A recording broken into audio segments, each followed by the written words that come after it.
I think all of you know Jordas Reyes, Just make sure might need some water but as we go along. I need water myself.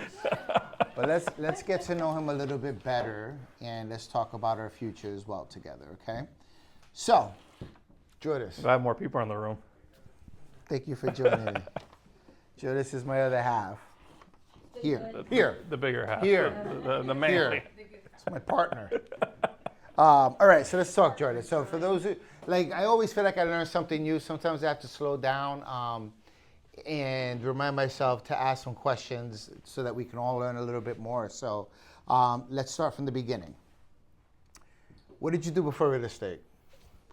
Yeah, let's start there. Yeah, so before real estate, I was a general manager for a Best Buy store. So coming out of high school, I was going to go to FGCU and live on campus, so I had to get a job. The first place I applied was Best Buy, and I literally got a call the same day. Went there, became a cashier, did the whole part-time, full-time thing.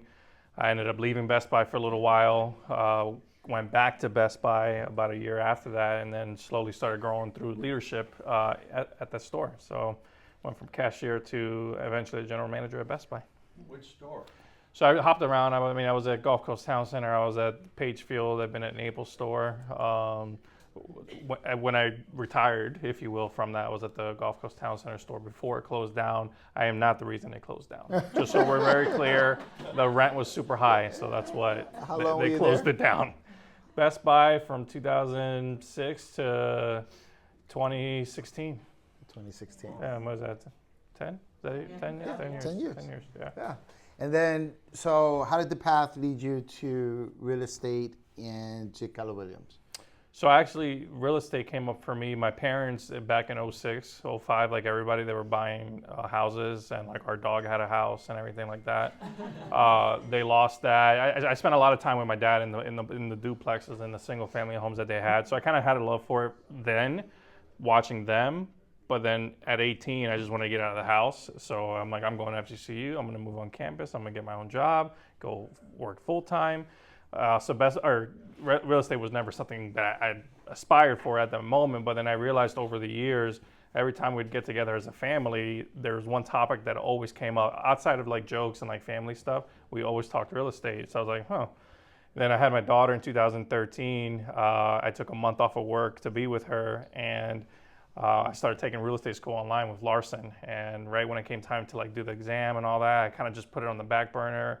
I took a promotion at work. That's when I moved to Gulf Coast Town Center. I took a promotion there, and real estate just kind of became something on the back burner for me. But there was still that kind of like that burning desire one day to do it. But I never intended to sell real estate, if you will. Like when I started my business planning for this industry, it was around investments. I'm like, I'm going to take my amazing career at Best Buy because I was making great money there, a lot of stock options, like it was good. And I was going to use that for real estate. And eventually what ended up happening, I'm kind of one of those obsessive people with that. When I want to do something, I obsess and I go all in on it. So I started obsessing and going all in about real estate. And one day I'm like, you know what, if I'm going to be a great investor, I need to just be a good agent too. Like I need to know everything. And the moment I promoted myself as doing real estate, I was wearing a tie also in that picture, but there was hair. I had hair in that picture. I posted that on my Facebook, and then my district manager started to like, what's this guy up to? And he started asking my peers, like, hey, what's Jordas up to? And eventually turned into anytime the store wasn't doing well, it was like, oh, it's because you're focused on something else. That didn't take long. So I got my license in June of 2016.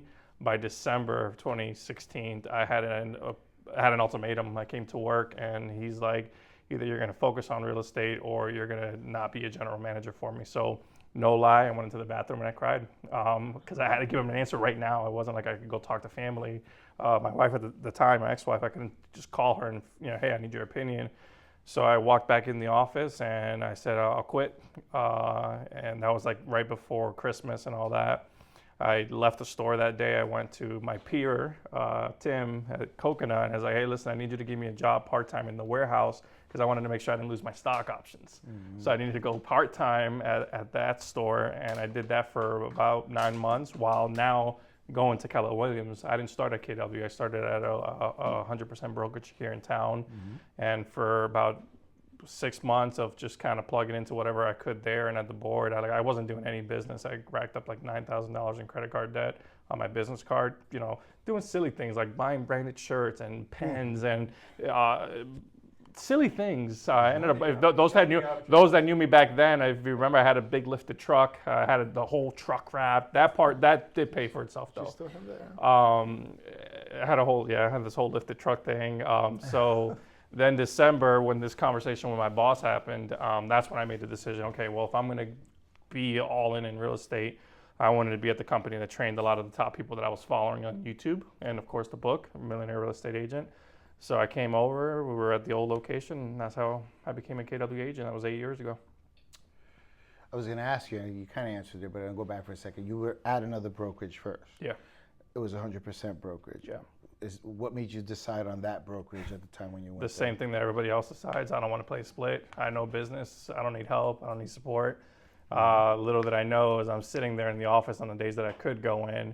Like I remember the top guy there, so cliche, he had the Range Rover, the white Range Rover, and he'd always park. He was on third, and he'd always park there, and he'd come in, but it was never like how we see each other, like the top agents interacting, engaging, hello, how are you, hugs, kisses. It wasn't that. It was kind of like go to my office, and never could really get the help that I was really needing. So luckily, I was going to a lot of stuff at the board at the time as well, so that was helpful.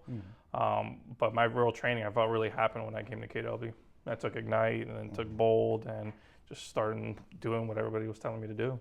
And so you say that you kind of came here because you were following people. Is that? Because I learned, like many of you probably, I go on YouTube and that's where I do most of my learning, right? So I was following a lot of people that were script practicing and role playing, like they were recording themselves calling people.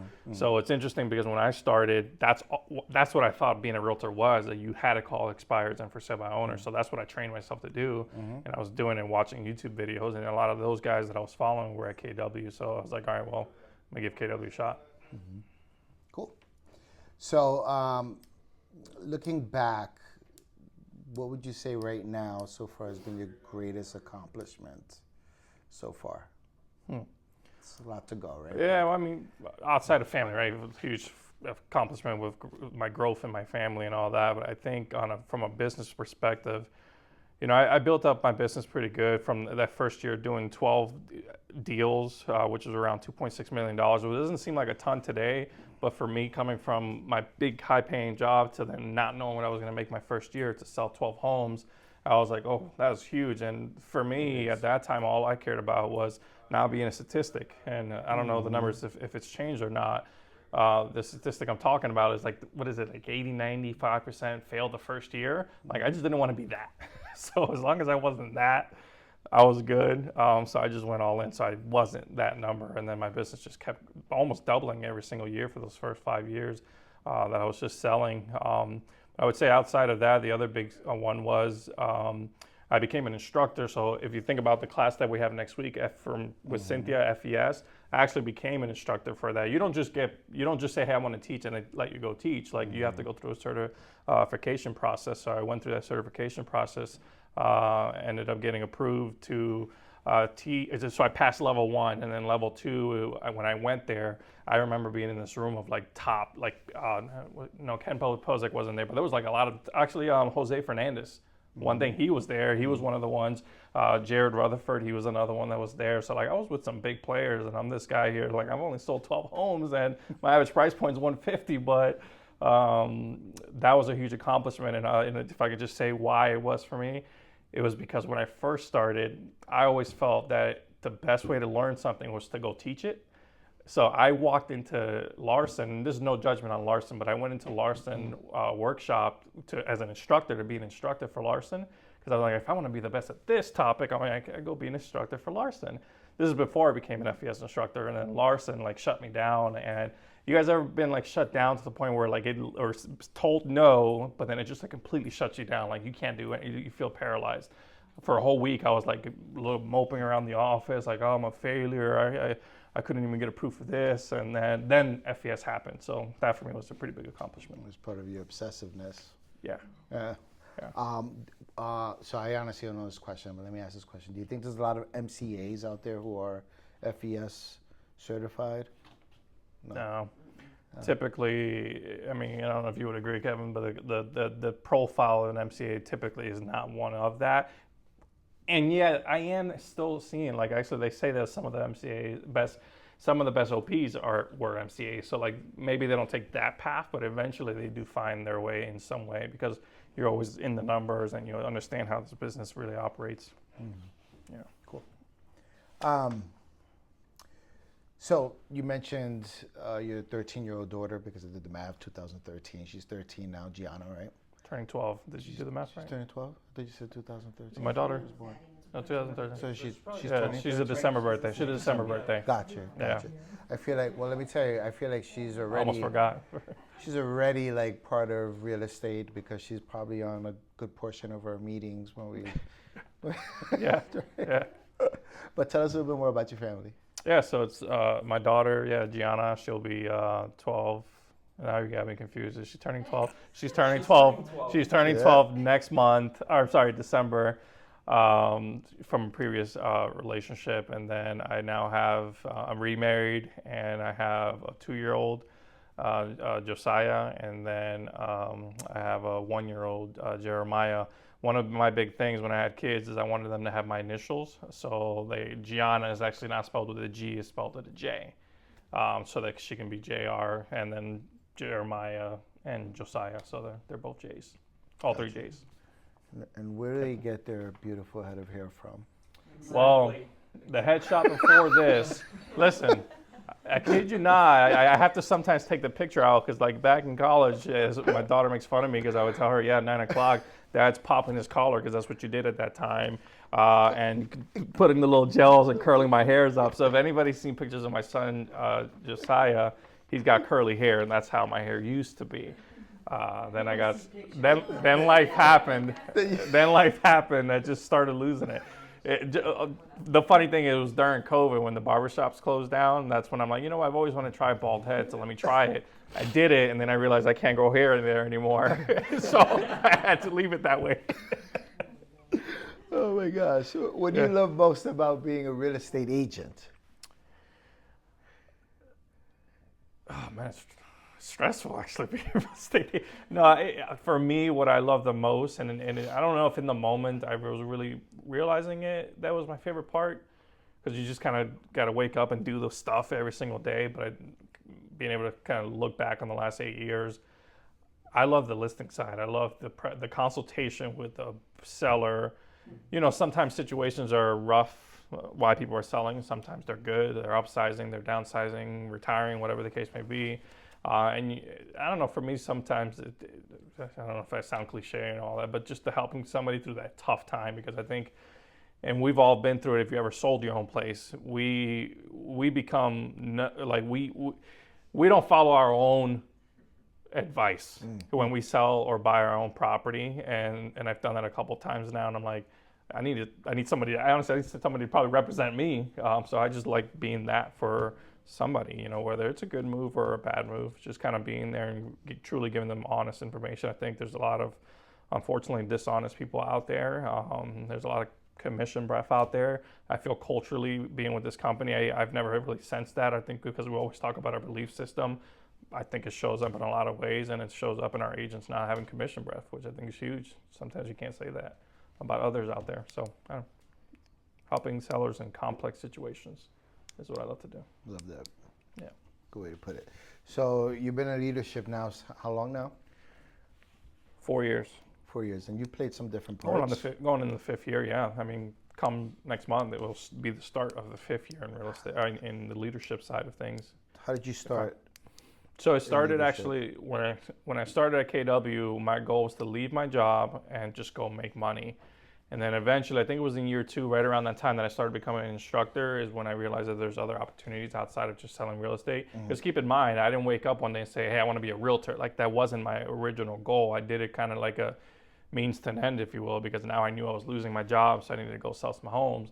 And then when I started learning about the leadership path at KW, I raised my hand. At the time, it was one of the past team leaders, Becky and Adrian, and I just let them know, hey, if opportunities ever come up, I would love to at least explore it and talk about it.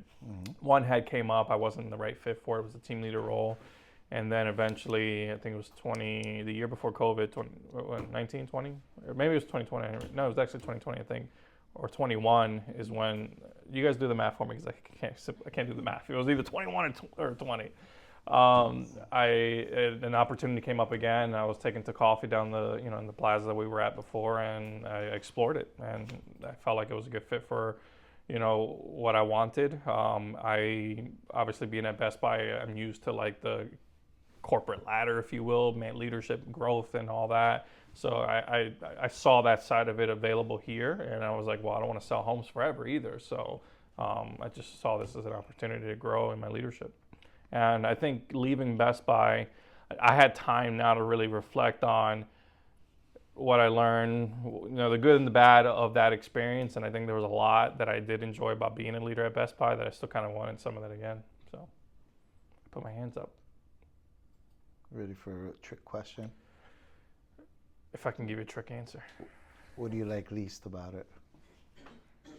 Don't say my name. It's a trick question, right? No, it's not a trick question. It's just a little curveball. Listen, I was talking to somebody, and because they know I'm in leadership, they're on the sales side, and our customer it's a different customer. And I think the challenge with this is that sometimes we know we can't make every buyer and seller happy. Sometimes we can't make every agent happy either, unfortunately. And I think that's the part that stings at times. You get close to people over the years, and when you see people turn over and stuff like that, or you try to make everybody happy, but you just can't, and it stings. So that would probably be the part that sucks the most. Gotcha. Let's talk about transition and growth a bit. So let's talk about your first year in real estate. I know you sold 12 homes, but what was that like for you? And if you can think back, and I always ask if you could wave the magic wand, what would you go back and tell yourself, do this different because you'll have more success if you do these things? So my first year, my main lead sources that I was told to work was your sphere of influence. Everybody tells you to call the people that you know. Do you believe that to be true?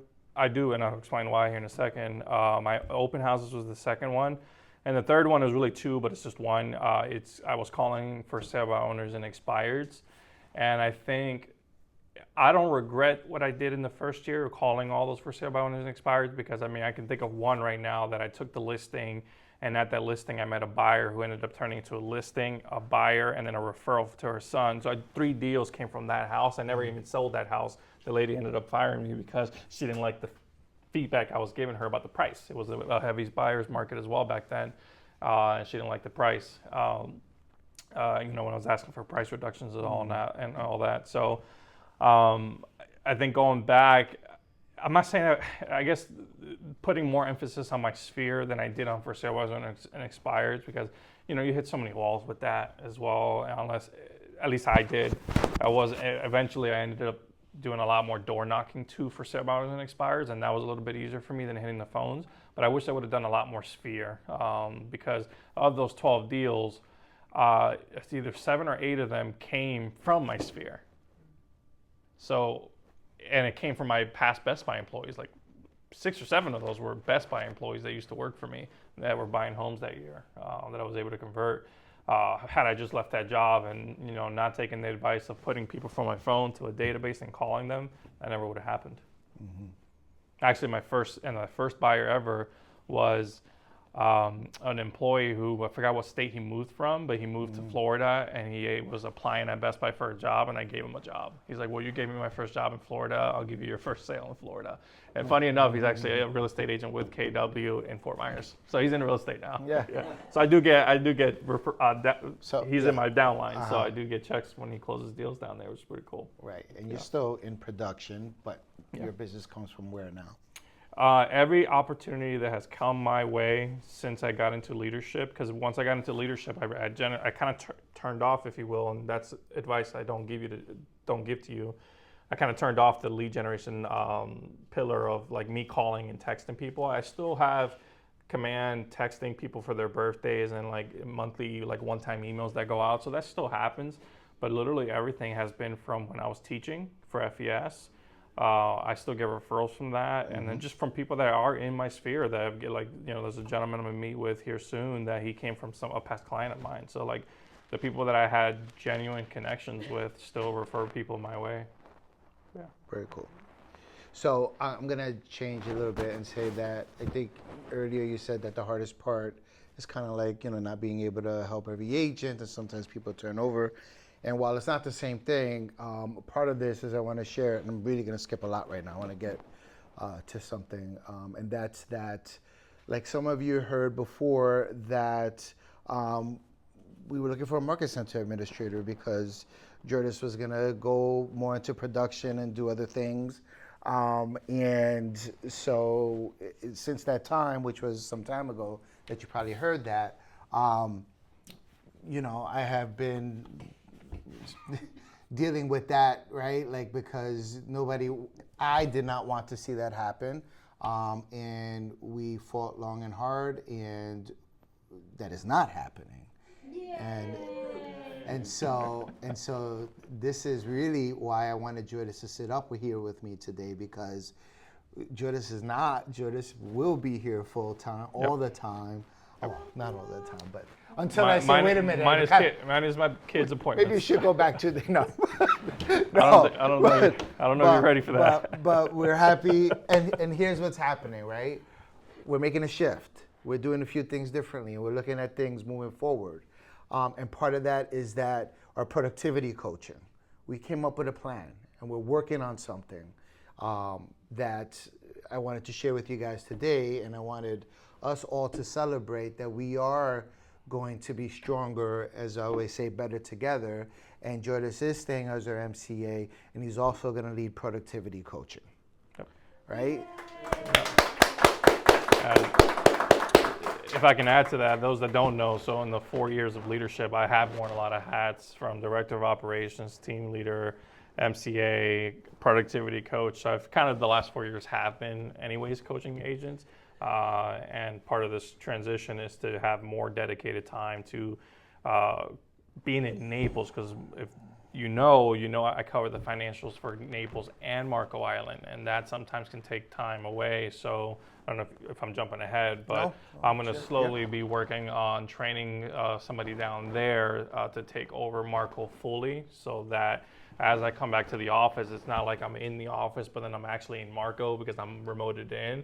Like, I'm going to be Naples all in, coaching, MCA. Like, those that know me from the last couple of years, I've poured a lot into this company, and the company has poured a lot into me, and I wasn't looking forward to having to step away. And I was, glad that we were able to work out a win-win that makes it so that, my family can stay with KW. And the week of the ALC clinic will be the last week that's kind of wonky. My wife will then be back at home with the kids, and then the following week, I'm all in. If you don't see me here, it's either vacation, I'm training somebody in Marco, because it give me some time there, because I got to make sure I get that person up and running right. So there'll be some days where I'll go down there to train them. Some trainings will be on Zoom, but looking forward to that. Yeah, so we are going to be relaunching productivity coaching here with a structured plan. Give us a couple of weeks. It doesn't mean like we can still help every agent the way we always have, and we're leaning more into helping those who need it, especially on your agents, on middle agents. And we're going to ask that everyone who needs to be a part of productivity coaching. I will say that we've spent enough time together that we know that together that we need to look at things differently. And I will say to you guys that, part of the conversation that we have is like, when you go to learn to swim, right, you don't study the water, right? You jump in the water, right? So we believe that our productivity coaching moving forward is going to be about jumping in the water, right? Not just reading about it and learning about it and studying it, but it's about jumping in every single day. We're going to learn something, we're going to do something. Similar to, for those of you who know Ignite, those of you who know Bold, we're doing both the productivity coaching as well as boot camp, right? So you want to talk anything about Yeah, that? so those, so let's say I'm gonna pick on you because you're the only one in the room, I think, from that time. So a little while ago, so like when Lisette joined, at that time, part of our onboarding was a boot camp that Jeff and I would do together that would complement what you guys are learning in Ignite. Here, guys, it's a lot. I think most people, if they have no idea what real estate's about, when you get in it, you like realize this is not what I expected. And I think sometimes people just get lost in that, and it's easier to not show up into the office when I'm feeling lost. And boot camp was a way for people not to get lost and to learn to do the things, right? Like, David just spent some time showing you in command how to do a couple of quick things. Like that's part of the boot camp, so you can learn those skill sets, because without that, then you're not marketing to anybody, right? In that scenario there. So the goal with the boot camp, as we bring that back on, and here's the thing, it's not just new agents. Like the reality is this: if you don't know how to use command at a level 11 of 10, then boot camp's for you, right? If you don't know how to use DocuSign at a level 11 of 10, it's for you. If you don't know how to write a contract. If you don't know how to write a contract and you need AI or Jeff to interpret it for you, like boot camp's for you. So I don't want that to be the tone around that. Oh, that's for new agents. Like, no, it's for everybody, because the reality is, team, remember, you as a solo agent handle your marketing, you handle your admin, you do everything in your business. And if you don't have leverage to help you with all the other stuff, there's only one person that can do it, and that's you. And you got to slow down to learn how to do those things. And then eventually, as you grow your business, yes, now we can put some money aside, we can get a clean P&L going, and start reinvesting into maybe people or systems to help it be more efficient for you. But whether new or experienced, boot camps for you, and with group coaching and what we're going to be doing there, it's really more about accountability, more than anything. I mean, and it's so cliche in saying or asking this, but you think about your top athletes out there, they all have coaches. Celebrities, they all have coaches. Like, if you think you're going to be a world-class real estate agent without a coach, you're mistaken. I'm sorry. If you tell me you are going to be a top agent and you're not going to have a coach, I'm going to laugh in your face. You can't do it without somebody. Real estate, it's easy, or you could say it's simple, but it's not easy. You are the one that's going to get in your way of succeeding in this business. And when I think about coaching, I think about helping people get out of their own darn way, because I see it all the time when I'm interacting with people. I'm like, I hear what you're saying, and yeah, you're the reason you're not growing. And coaching is really just that. It's just to help you take out those blinders and just help you work on some tools to help you get better. That's it. Accountability is not a bad word. Unfortunately, I think too many people think accountability is a bad thing. And I always would relate it back to, okay, well, Best Buy, if my employee didn't come into the store, you get a warning, you get a second warning, then you get a written warning, then you get a second. I'm like, dude, you get 4 or 5 chances to mess up, not do your job before I fired you. Yet here, no one's firing you. If you just didn't come to a team meeting.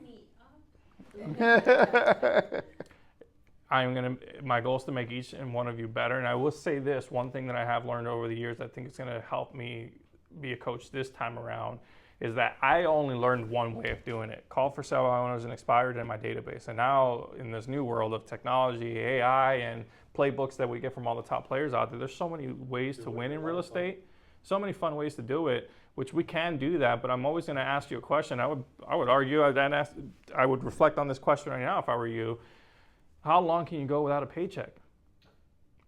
And I'm sorry, I couldn't go long without a paycheck, so I had to do for sale by owners and expireds. But now if my answer is that, and I could do it probably for 9 months before I need a paycheck, well, maybe we might work a different lead source.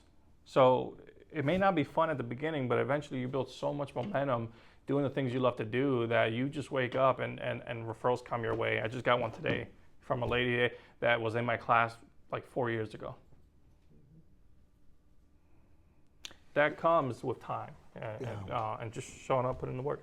Yeah, see, I want to say to you guys that, like, we're working on things, right? Always, we are working on things behind the scenes on making us better as individuals and as groups, right? So you hear this, like, we've been working on this. We're working on building up so that our new agents, our middle agents, agents are in production, agents are getting what they need. Our top agents, we are working on things that are coming. We can't, everything happens when we know, okay, we have things more in line, and like we're sharing this, because now I know We got this, right? I know that we are doing things moving forward, and you guys will reap the benefits of it. So I just want to say that. Yes, sir. But you have to show up. But you got to show up. Take advantage of what we Show have up for you. to his classes, please. He's going to be teaching more contract classes. You guys need them, please. For those who need them, show up to them. Give me a minute here to rant on this one for a little bit, if you don't mind. It pains me to see the amount of people that are in this office that don't come to trainings. Back before COVID, these offices were full. And if you guys remember Old Space, like the offices were full. COVID happened, everybody went to Zoom, and then for whatever reason, people just have not come back. I don't know what the case may be behind that. I know this. I know that when I tried to be a real estate, when I first started it before joining KW, I was doing it from home. And what do you think I really was doing? Laundry. Yes.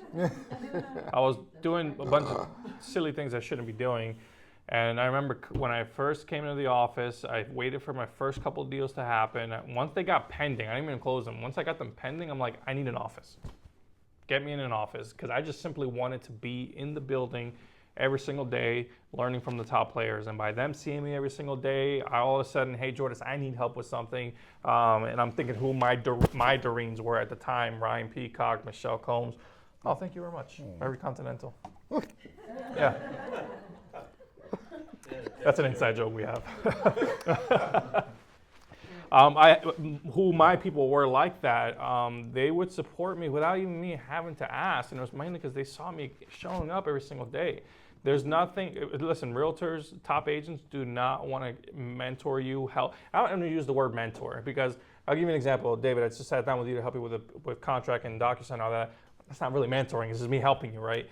Top agents will do that. They will not do that if David doesn't show up, if he slacks off, it doesn't show appreciation, it never shows up to anything. All of a sudden, an hour before 5, Jeff, I need you to sit down with me and we need, no, that's just that. You need a contract. It's really simple. Okay, it's in No. the CDD. It has mold. There's no simple contract. That's the only thing I would say. That's how you lose with, I think, leadership in any brokerage. I mean, that's dangerous for you to be reacting and showing up in such a way. So here's what I'll say, go back to training, because I feel like I'm going to go on a tangent here. Gary Keller, I love to do that.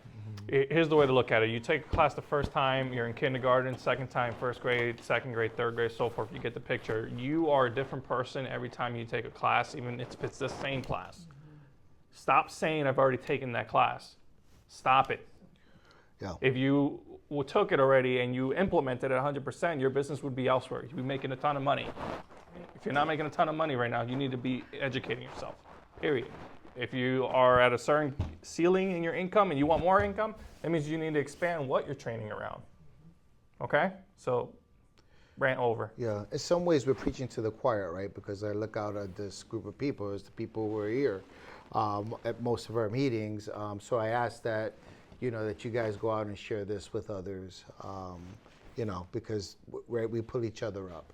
Yes, ma'am.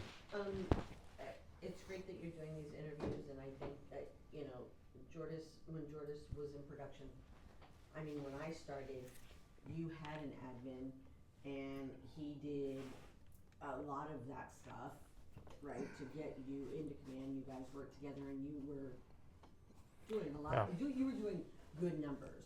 So these interviews are really very helpful for people that need to hear this. You're recording it. It should go on our Facebook page. It really should. It really should, because you're giving advice. Everybody that sits in that chair says almost the same thing in their own different way.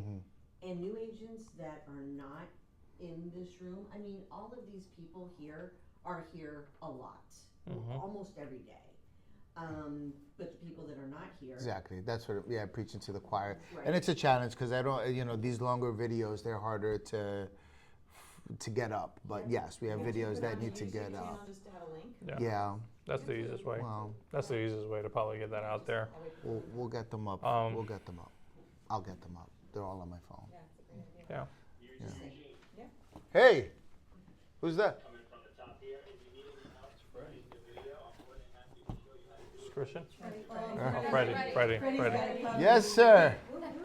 Thank you, Freddie. You're doing great with your videos and your website and everything you do. And I have people requesting you all the time. Anybody have any questions for Jordas? I do, because I do wanna go into productivity coaching. Yep. Too. When does that start? And I guess that's the question. I want to say tomorrow, right? We don't have But the stuff the for that. reality is that I have to get somebody trained up. have work to do. I'm boot camp. That's a little easier. They're both easier for me to resurrect, if you will, because I had it going before. But Boot camp is yeah. done, we just have to. yeah, so I'd like to see that I'm gonna start sprinkling things in November, December. But I think up and running, like at the capacity I'm envisioning, we're in season at this point.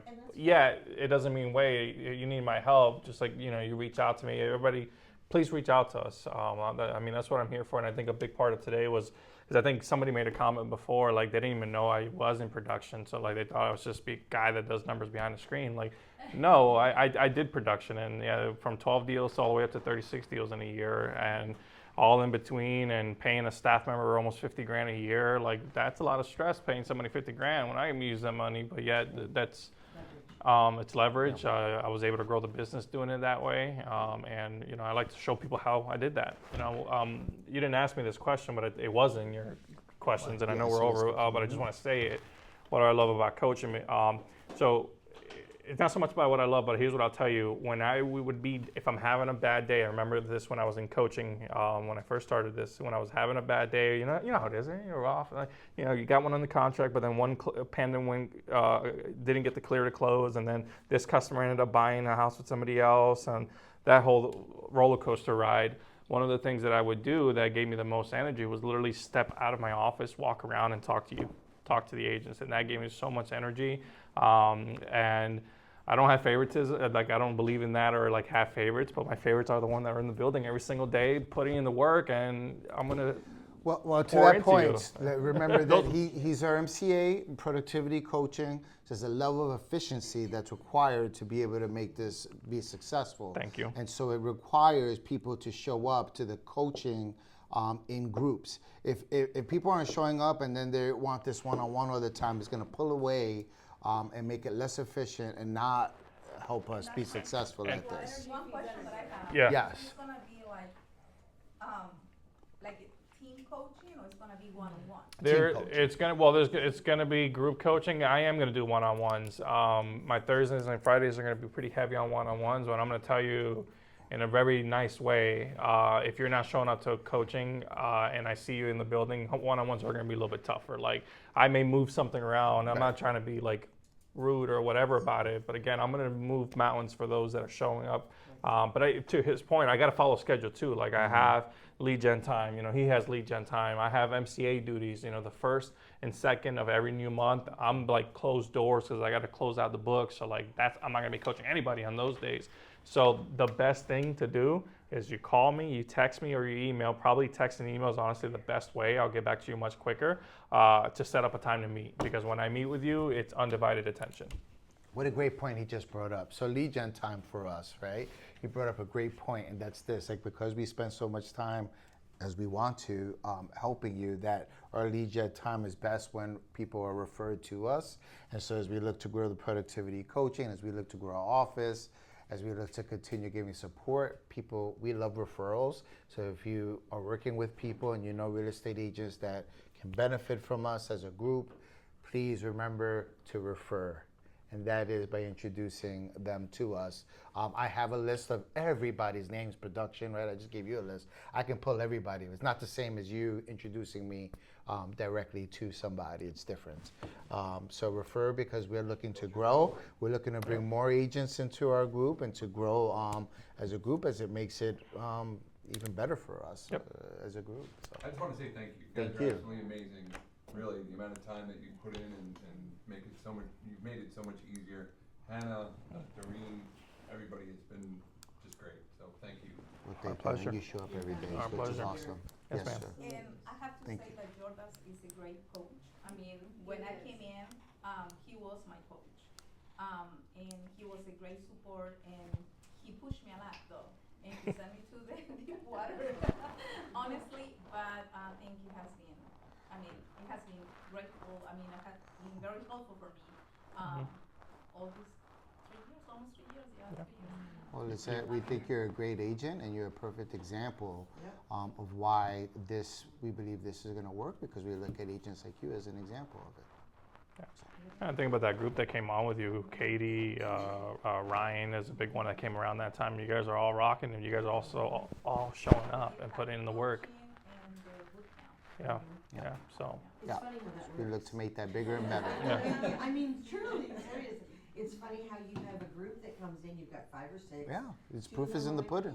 like, "Eh," but in your Mhm. group, the majority of them stop.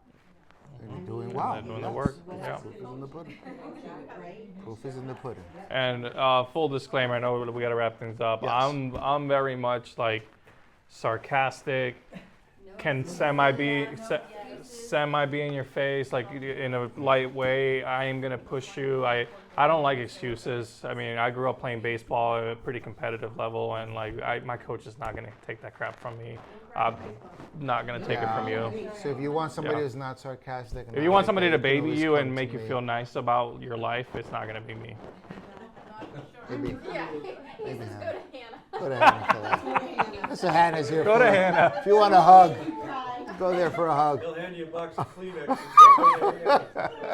and say, Well, no, here's what it is. I'm not going to feed into your negativity. If you're coming in with excuses and being negative, I'm going to shut it down as quick as possible. If you want to continue feeding into it, I'll send you on your way. Come back when you're ready to problem solve.